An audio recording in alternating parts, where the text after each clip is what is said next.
What's up guys, Derek, moreplays.com. Today we're going to be talking about Chris Hemsworth again. So he is back in the news, if you call it news, I don't know, celebrity news I guess, for going to be playing 80s wrestling legend Hulk Hogan in a new Netflix biopic. On Sunday, Chris Hemsworth, who's 36 now, revealed he will undergo his biggest physical transformation ever to transform into the icon. He said this movie is going to be a really fun project. As you can imagine, the preparation for the role will be insanely physical. Insane. I will have to put on more size than I put on for Thor. Chris Hemsworth pictured has revealed he will undergo his biggest physical transformation in order to portray Hulk Hogan in biopic. Says he's excited about deep diving into the rabbit hole of the wrestling world. While Chris is looking forward to transforming into Hulk, he said the film has quite a way to go before production starts, and he hasn't even seen a script yet. Earlier this year, the wrestling world reacted in anger after it was revealed that the Australian star to play will portray the 80s icon in the upcoming Netflix biopic. Wrestling commentator Brian Alvarez said Chris was not buff enough to play Hogan, and he thought the actor was of regular size.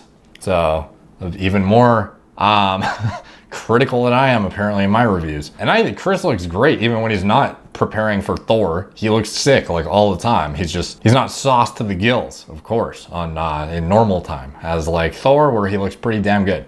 So he has to play Hulk Hogan, which is obviously a guy who in his wrestling career has displayed a nearly bodybuilder-esque physique to some extent. It's very, very jacked though. Obviously, we don't need to explain that in further detail. So Chris is gonna have to pack on like 40 pounds of lean weight to really like portray this role well, in my opinion. Brian himself, a semi-retired professional wrestler, said Chris Hemsworth just looks like a normal guy and remarked that he had a similar body to Brad Pitt in Troy. He's big, and yes, he's got long hair, but have you seen Hulk Hogan in the 80s? He's at least twice the size of Thor, he continued. So I don't necessarily agree with twice the size of Thor. When Chris was at his peak in Thor, he looked pretty damn big, honestly. Like, I don't think he was at his peak in Thor. He might have been like 20 pounds of lean weight off of Hulk Hogan's peak, maybe. And that might be even generous, honestly. It might be like 15 pounds. I don't really know, to be honest. Even thinking off the top of my head, some of the Hulk Hogan pictures are, his physique has changed quite a bit over the years. So, and frankly, I'm not I didn't follow his career super closely, but some of the images, you know, he's like a borderline bodybuilder essentially. And Chris was like a buff fitness model almost. And to really like cross that threshold into, you know, like John Cena, Batista, The Rock territory and size, and match something like, I don't even think Hulk Hogan could be compared to them though, or maybe he could in his peak, but to really get to there, Chris is gonna have to go to where he was with Thor at his absolute biggest, and then add another like at least 15 pounds of lean weight in my opinion.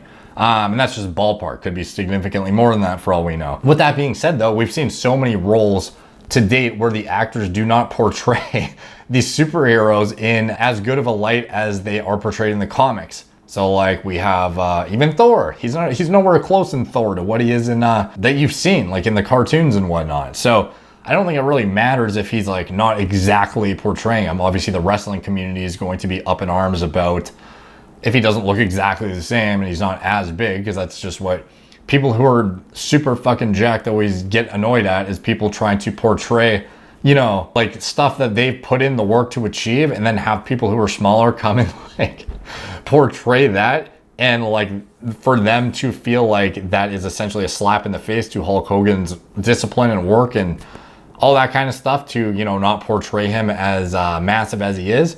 I can sort of understand it, but at the same time, there's been guys way further off of the goal target physique that have portrayed their roles, like in Superman.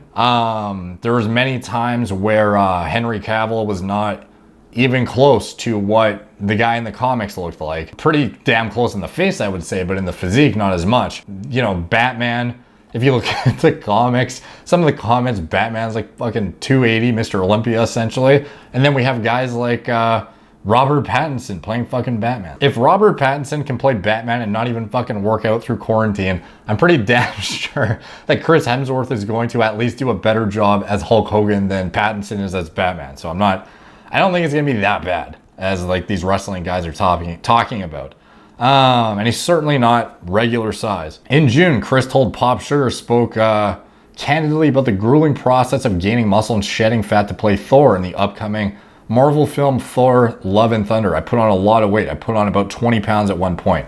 It was purely eating, working out, trying to sleep as much as you can. That's the other third of the equation, he said. What about the fourth of the equation, Chris? That's what I want to know. That's what we want to know. Of his strict diet, Chris said he ate chicken breasts and protein shakes, boiled chicken, clean meats, the right carbs, sickly stuff.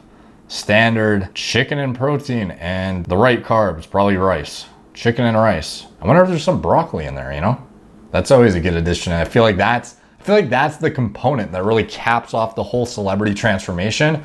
Like chicken, rice, broccoli, 6 times a day to 8 times a day, plus sleeping, plus training 19 hours a day, plus choreography. That is kind of like the staple regimen for the celebrities to transform and gain 79 pounds of lean tissue in 4 months. So I've heard. I don't know though. So if you go back and you look at the video I did on Chris about his transformation for Thor, obviously he looked awesome. He always looks good as Thor, except when he has to be fat intentionally, obviously. But yeah, so he looks good. He gained a shit ton of size in a short period of time. The time frame though, Chris didn't show his physique very much in the movie Red Dawn, which was filmed between September 8th, 2009 and December 11, 2009. So the physique we saw during Cabin in the Woods prior to Thor was kind of like our best benchmark for a before and after.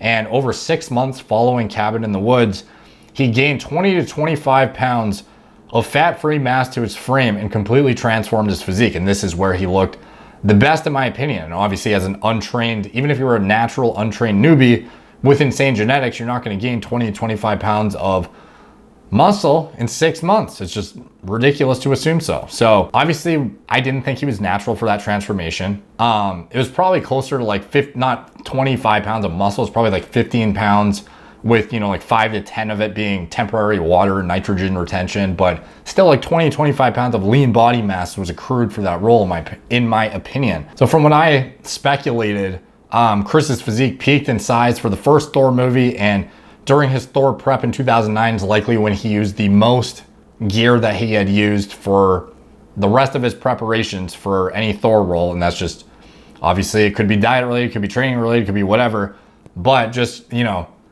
typically it's going to result in more muscle in a dose dependent manner, taking more gear. That's just how it works for the most part, up to a certain point where there's where there is diminishing returns. So based on the body composition he presented in the first role, and as well as the amount of weight gained, as well as the time span given, as well as, like I said, the body composition, just the overall look he presented, not very dry, pretty, you know, watery almost, still maintaining a ton of intramuscular fullness, but still being like clearly not adding additional fat to his frame and just having a bit of a film of water around him at all times. To me, it looked more like a testosterone only cycle. And when you actually relate it back to graded dose response to exogenous testosterone at super physiological dosages in young, healthy men, the time frame and the amount of lean mass gain sort of lines up perfectly with that study. So that is what I speculated. He probably took, you know, 500 to 600 milligrams of test to prepare for Thor.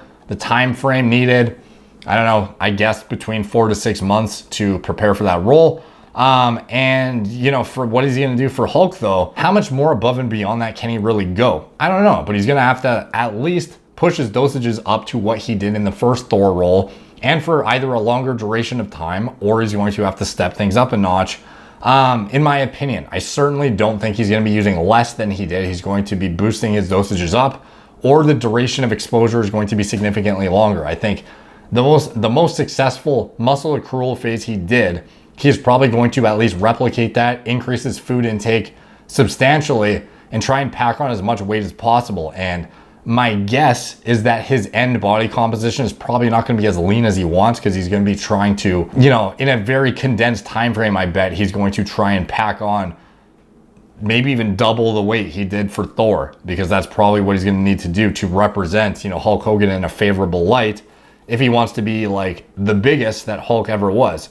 So is he going to be natural for this role? Fuck no, in my opinion. I think he's going to be sauced to the gills, and I think he is going to, at minimum, be using the same thing he did to prepare for his first Thor role. And realistically, the demands on his body are going to be above and beyond that. So I speculate he's going to push the envelope, not only in just pure dosage exposure, but duration of exposure too. I think he's going to be on gear for at least 6 to 8 months to prepare for this. And it's going to be a pretty taxing cycle on his body. At 36 years old, it's something I wouldn't be, well, obviously if I was a multi-million-dollar actor, I'd probably do it. But I mean, it's typically like the amount of weight he's going to be putting on in such a short span of time too is going to be probably the most stressful thing on his body, on top of the gear. It's all going to exacerbate things. So hopefully he has a good team on his side.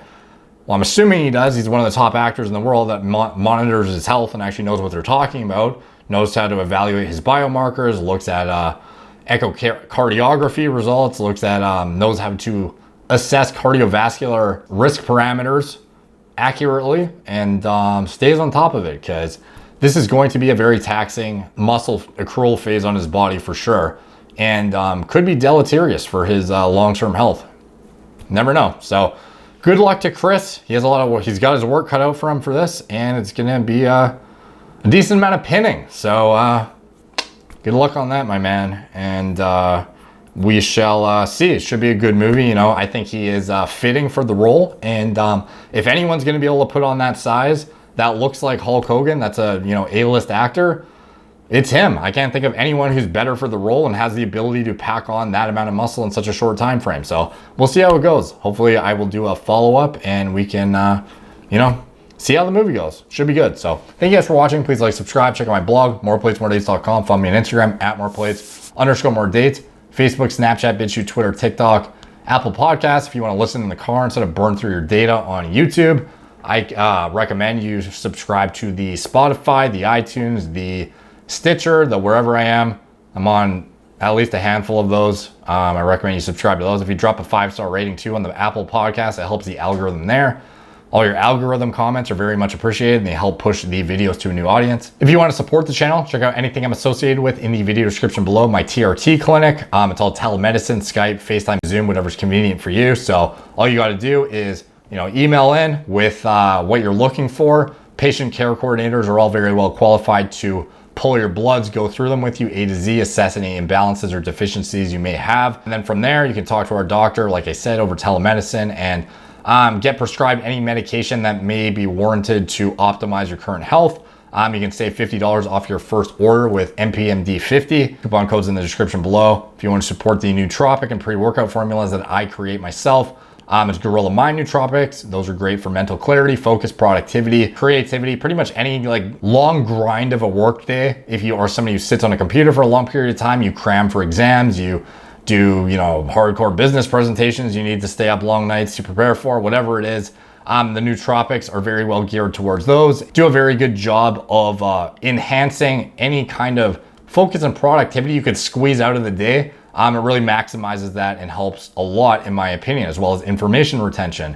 In addition, the pre-workout formulas, if you want to compare your current pre to mine, I recommend you do so, because it's pretty transparent why mine are better, in my opinion, than most pre's out there. And I feel like I'm trying to set an industry standard, at least for the potency of the formulas. And I feel like if you just look at them, you'll be able to see pretty transparently why that is. So I recommend you try those out if you're interested. Anything else I'm associated with, video description below. Thank you guys for watching.